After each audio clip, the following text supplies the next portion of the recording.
අයිබෝවන් වාරණ ආනන්ද YouTube චැනලේ වෙනුවෙන් සාදරයෙන් ආදරයෙන් ගෞරවයෙන් ජනතාව පිළිගනු ලබනවා. 1965 වෙසක් පොය දවස කියන්නේ අපේ රටේ ඓතිහාසික දිනයක්. ඒ කියන්නේ ජනතා විමුක්ති පෙරමුණ ආරම්භ කිරීමේ පළමු සාකච්ඡාව තමයි අක්මීමන කරුණාරත්න සහෝදරයාගේ නිවසේ පැවැත්වුවේ. ආදරණීය රෝහණ විජේවීර සහෝදරයාගේ මැදිහත්වීම යටතේ මේ පළමු සාකච්ඡාව. ඒ පළමු සාකච්ඡාව පැවැත්වුවේ 7 දෙනෙකුයි. එතකොට අපිට ආරංචි වුණා ඒ 7 දෙනාගෙන් විල්සන් රැදිගම සහෝදරයා මුණ ගැහෙන්න යන්නට. ඒ වෙනුවෙන් අපේ ජනතා විමුක්ති පෙරමුණේ පියවර වැඩසටහන යටතේ අපි අද ආවා විල්සන් රැදිගම සහෝදරයා හමු වීම සඳහා. ආයිබෝවන්. එතකොට විල්සන් රැදිගම සහෝදරයා දැන් මෙන්න මේ ඔබලා එදා ඔබ එක්කෙනෙක් ඒ 7 දෙනාගේ සාකච්ඡාවට වාඩි වෙච්ච එක්කෙනෙක් තමයි විල්සන් රැදිගම සහෝදරයා. ඒ කියන්නේ රෝහණ විජේවීර සහෝදරයාගේ දේශපාලනික මිත්‍රයෙක්. ඔබතුමා ආවේ ප්‍රේමලාල් කුමාරසිල්ලගේ සන්මුඛ දාසන්ලගේ චීන පිළේ ඉඳලා තමයි ඒ චීන පිළේදී රෝහණ සහෝදරයාට හම්බෙච්ච 7 දෙනාගේ එක්කෙනෙක් තමයි ඔබතුමා. එතකොට ඔබතුමා එදා ඒ 7 දෙනාගේ සාකච්ඡාවට වාඩි වුණා.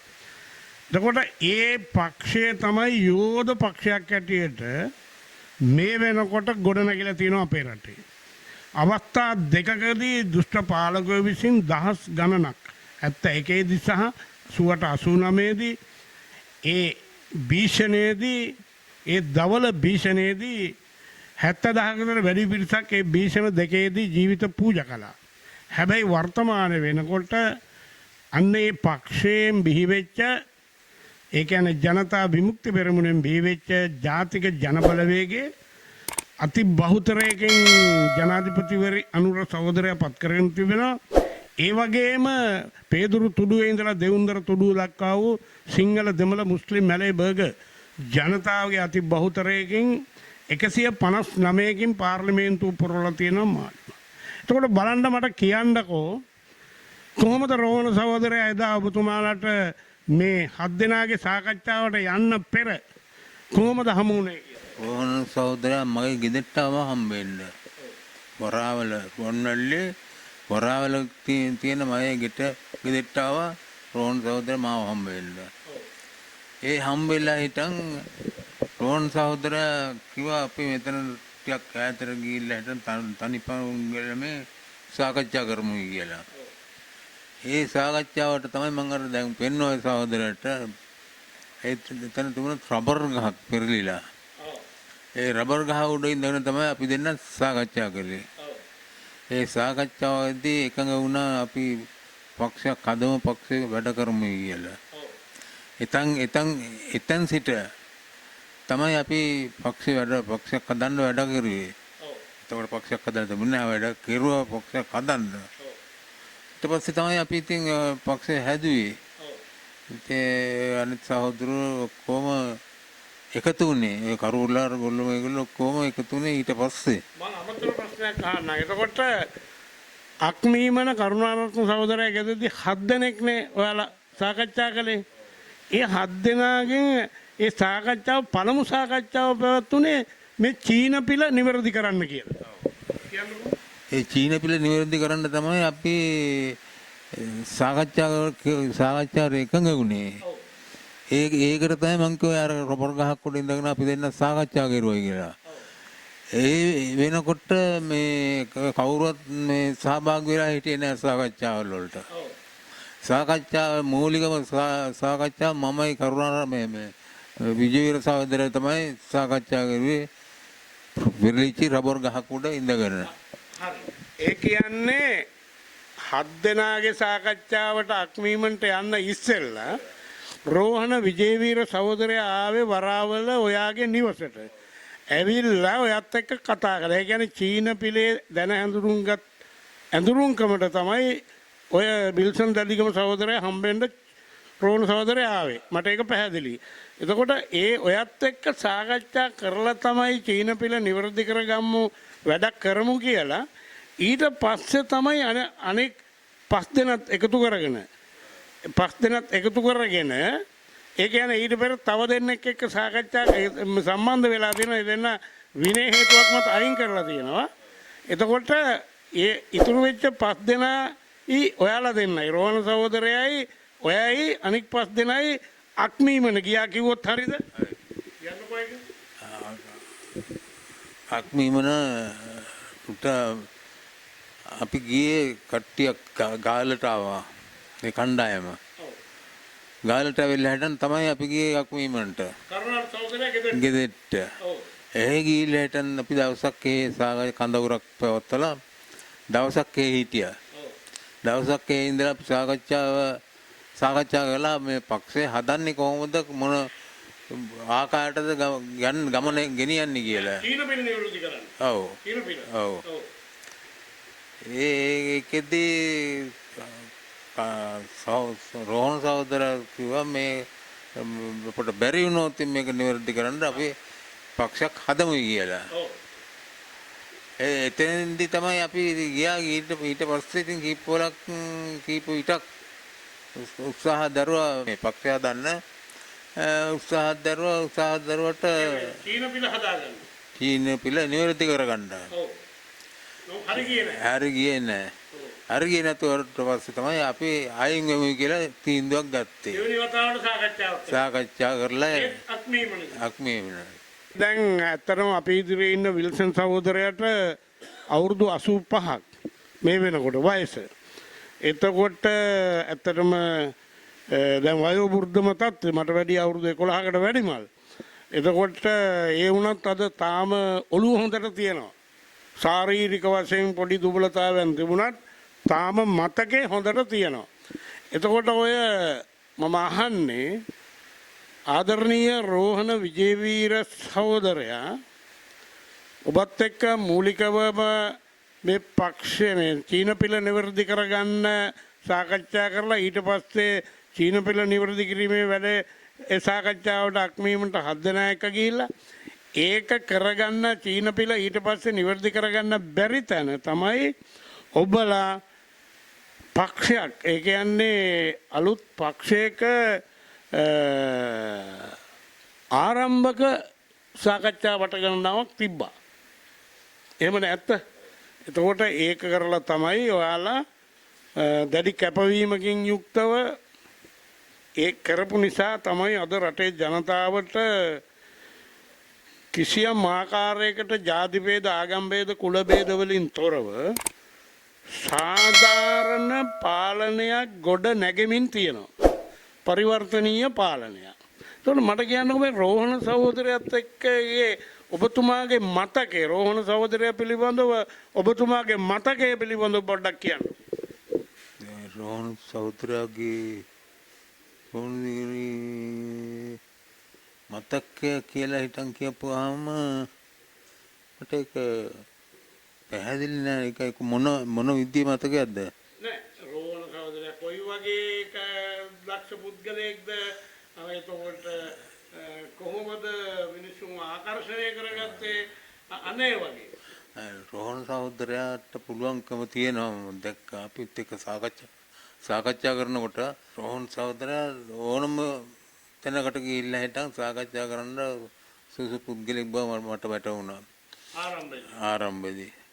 ඒ වැටහීම උඩ තමයි රෝහණ සහෝදරයත් එක්ක ගමනක් යන්නේ කියලා හිටන් තීන්දුවකට ආවේ.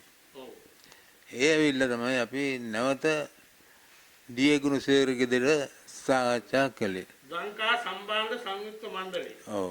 සේවය කරපු ඩී.ඒ. ගුණසේකර. ඔව් එයාගේ ගෙදර සාකච්ඡා කරුවේ. ඔව්. හරි ඒක මට මතකයි. ඩී.ඒ. ගුණසේකර ගෙදර. ඒකට ඩී.ඒ. ගුණසේකර නේද අර පසු කාලේ ඉනව ධර්මසේකරලා කල්ලි හදා ගන්නකොට කල්ලියක් හදනකොට ඩී.ඒ. ගුණසේකරත් කල්ලියක් හදාගත්තා නේද? ඔව්. හරි. හැබැයි පස්සේ ආයෙක වෙනස් කරගත්තා. ඒක වැඩි දුර ගියේ නෑ. දුර ගියේ නෑ. ඒතකොට ධර්මසේකර කල්ලි වාර පැන්නුවා. මණ්ඩල දැම්මා. ඔව්. එහෙමනේ? ඔව්. කියන්නේ ධර්මසේකර කල්ලිය ඔයාලා මැදිහත් වෙලා 69 දී පන්නන. ඔව්. ඔව් ඇත්තටම ගත්තොත් වයෝවෘද්ධ තත්ත්වය අනුව විල්සන් දදිගම සහෝදරට එක දිගට කතා කිරීමේ අපහසුතාවයක් තියෙනවා. නමුත් ඔවුන් එදා ගත්තා මේ පක්ෂයේ උන්නතිය වෙනුවෙන් මොකද ජනතා විමුක්ති පෙරමුණ ඇතුලේ කල්ලි ගැහුණා. මම මේ සාකච්ඡාවලදී ආරම්භදීම කියලා තියෙනවා මේ ධර්මසේකර කල්ලිය තමයි ප්‍රධානම හතුරුකම කෙලේ කියලා. එතකොට මේ විල්සන් දදිගම සහෝදරය ආදරණීය රෝහණ විජේවීර සහෝදරයා ඇතුළු පක්ෂයේ පොදු උන්නතිය වෙනුවෙන් කටයුතු කරු පිරිස එකතු වෙලා ධර්මසේකර කල්ලිය පක්ෂයෙන් පැන්නුවා. ඒ ගැනත් අපි වචන දෙක තුනකින් හරි අහන්න ඕනේ විල්සන් දදිගම සහෝදරයාගෙන් කොහොමද ධර්මසේකර කල්ලිය පන්නලා දැම්මේ? ඒක කියන්න මට ඒ තරම්ම මතකයක් නැහැ. කොහොම වුණත් මේ කල්ලි තවත් කල්ලි කණ්ඩායම් හදන්න පුළුවනි. ඒටි ඉස්සෙල්ලා ධර්මසේකරව එලවා දැමිය යුතුයි කියන එක අපි තීන්දුවකට ආවා. ඒ තීන්දුවට තමයි ධර්මසේකර එදා ඉඳලා හිටන් අපි අයින් කෙරුවේ.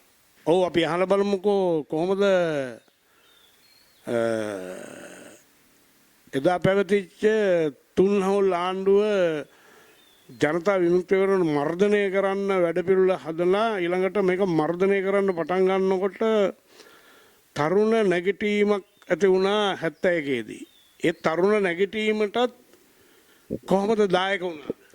ඔව් මේ දායක වුණයි කියලා කියන්නේ මම තමයි රුවන්වැල්ල ප්‍රදේශයේ වෙනකොට සංවිධායක වශයෙන් හිටියේ. මම තමයි ප්‍රදේශයේ සංවිධායකයා වශයෙන් කටයුතු කරනකොට කැරලි ගන්න තීන්දුව කරුවේ පක්ෂයේ කාඩර්ස්ලා කීප දෙනෙක් එකතු වෙලා හැදන් තීන්දුව ගත්තා මේ පහර දෙන්න. ඒ පහර දීමේදී මම පහර දෙනකොට මම හිටියේ කොළඹ. කොළඹ මරදානේ හේලිස් කම්පැනියේ වැඩ කරුවේ. හේලිස් කම්පැනියට තමයි මට පණිවිඩය ආවේ මේ පහර දෙන්න කියලා හිටන් අපට උපදෙස් දීලා තියෙනවා කියලා හේලිස් එකේම වැඩ කරන සහෝදරයෙක් මට කිව්වා. අද රැට තීන්දුව ගන්නවා ඒකට සහභාගී වෙන්න කියලා. තීන්දුව ගන්න. මම ඒ පාර මේ කොට කෙටි නිවාඩුවක් දාලා හිටන් පිටත් වුණා ගමෙන් රුවන්වැල්ලට එන්න. රුවන්වැල්ලේ වරාවලට එන්න. ඒ එනකොට ඇන්දිරි වැටලා තිබුණේ අපේ ගේ පිටිපස්සට වෙලා හිටන් හිටියා සහන සංඛ්‍යාවක් මං හිතනවා 35 40ක් විතර කණ්ඩායමක් තව එකතු වෙනකන්. හරි මාව බලාපොරොත්තු මම තමයි මේ බලාපොරොත්තුෙන් තමයි හිටියේ. මම ආවා ඇවිල්ලා හිටම් මට ලැබිච්ච තොරතුරු වල විදිහට ඊට ඉස්සෙල්ලා දවසේ කොහෙද මට වැල්ලවයි පහර දීලා හිටන් ඒක අසාර්ථක වුණා. ඒ අසාර්ථක වීම පිළිබඳ අපි ඔක්කොටම තිබුණා මේ අපි ක්ෂණික පහර දීමක් කරන්න බලාපොරොත්තු වෙන්නේ. මේ ක්ෂණික පහර දීමක් කරනකොට මේ බෞද්ධරයක් ඉතුරු වෙලා තමයි මේ පහර දීලා තියෙන්නේ. තාම කෙටි කුඩා කණ්ඩායමක්. ඒකට ඒ කියන්නේ දැන් මේ බහුතරයේ ඉඳද්දී පොඩි පිරිසක් තමයි මේ වැල්ලවායට ප්‍රහාර දුන්නේ. ඒ ඔයාලා බහුතරයේ හිටියේ. ඒ කියන්නේ මේක පහර දුන්නෙම මේ ආණ්ඩුවේ මර්ධනයට එරෙහිවනේ. මර්ධනයට එරෙහිව. එතකොට බහුතරයේ ඊළඟ ඔයාලා ගත්ත තීන්දුව මොකද්ද? අපි ගත්ත තීන්දුව විසිරුවා හරින්න. පක්ෂය දැන් මේක බේල පහෙන් අපි වැඩ කටයුතු ගත්ත වැඩකට ක්‍රියාත්මක වෙන්න පෙර පහර දීමෙන් වෙන්නේ විශාල ඝාතනයක්. ඒ නිසා අපි තීන්දුව ගත්තා විසිරුවාරිමුයි කියලා. ඒ විසිරුවාරින්න ගත තීන්දුව ප්‍රකාශ කරන තමයි රුවන්වැල්ලට මම ආවේ. කොළඹ ඉඳලා. ඒ ඇවිල්ලා හිටන් අපේ ගේ පිටුපස්සේ තිබිච්ච කණ්ඩායම මම එක්කන් ගියා වෙන තැනකට. එතන ඉඳලා හිටන් සාකච්ඡා කරලා හිටන් මං කිව්වා මේක හරියන වැඩක් නෙමෙයි අපි ඔක්කොම ඝාතනය වෙනවා. ඒ නිසා විසිරුවා හරිමුයි කියලා. ඔව්. එතන හිටපු පිරිස රුවන්වැල්ලේ කණ්ඩායම දැන් විසිරුව හරින්නයි අපට අවශ්‍ය වුණේ. මම තීන්දුව කරුවා කොහොම විසිරුව ඉසිරිලා යන්න තව එක්කෙනෙක්වත් එකිනෙකා පාවා නොදී තමන්ගේ ආරක්ෂාව තමන් විසින් රැකගෙන ඉස්සරහට යමු කියලා හිටන් විචරයි අපි එතෙන්දි ගත්තේ විසිරුව හරින්න. එතනින් විසිරුවගේ මමත් විසිරුවට විසිරලා ගියා. මම ගිහිල්ලා නතර වුණේ මාතර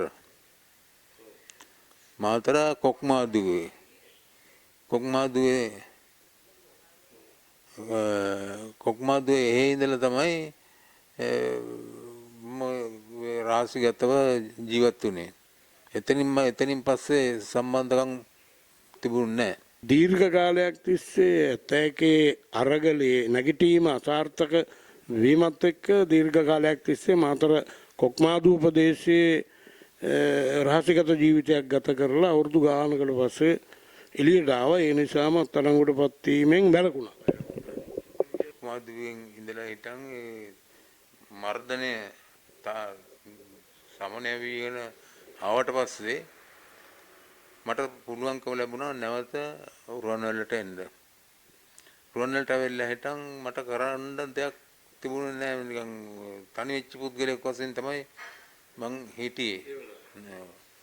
ඒ ගාවට මම ඔව් දැන් අපි වැඩි වෙලාවක් ගන්න බෑ. මොකද මේ වයෝවෘද්ධ තත්ත්වය යටතේ සවුට පළක් දේවල් අමතකයි. ඒ නිසා මම අහන්නේ අන්තිමටම දැන් මේ ජනතා විමුක්ති පෙරමුණේ මෙහෙයුම යටතේ බිහි වෙලා තියෙන ජාතික ජනබලවේගයේ ආණ්ඩුවට ඔබතුමා ආශිර්වාද කරනවා. ඇත්ත වශයෙන්ම මම ආශිර්වාද කරනවා කියන්නේ මගේ බලාපොරොත්තුවක් තියෙනවා. තවදුරටත් නිවැරදි කරගෙන අපේ ගමන සාර්ථක කරන්න කඩිනමින් කටයුතු කරයි කියලා. ඔව් අපි දැන් මේ විල්සන් දදිගම සහෝදරයාත් එක්ක කඩින් කඩ සාකච්ඡා කළා. මොකද හේතුව ඔහු වයෝවෘද්ධ තත්ත්වයේ ඉන්න නිසා මතකේ ගොඩක් දේවල් අඩුයි. නමුත් අපේ යුතුයකමක් තියෙනවා ඒ ආරම්භක පක්ෂයේ ගොඩනගන්න දායක වෙච්ච 7 දෙනාගෙන් එක්කෙනෙක් හැටියට ආදරණීය රෝහණ විජේවීර සහෝදරයා අමුවේ තුච්ච ලෙස ඝාතනය කළත් විල්සන් දදිගම සහෝදරයා අද තාම ජීවිතුන් අතර ඉන්නවා. ඒ නිසායි තමයි අපි ඔහු හොයාගෙන ආවේ. ඔහුත් කියනවා මේ ආණ්ඩුවට ආශිර්වාද කරනවා කියන එක තමයි කියන්නේ. මේක තව තවත් වඩාත් නිවැරදි ගමනක් යන්න ඕනේ කියන එක තමයි ඔහුගේ අවසානයේ මුවෙන් පිට උනේ. බොහොම ස්තුතියි. වාරණ ආනන්ද ජයකොඩි කියන YouTube channel එක subscribe කරලා bell button එක click කරලා all button එක touch කරලා සහයෝගය දෙන මෙන් ඉතාම කාරුණිකව ඉල්ලා සිටින ඔබ සමට ස්තුතියි.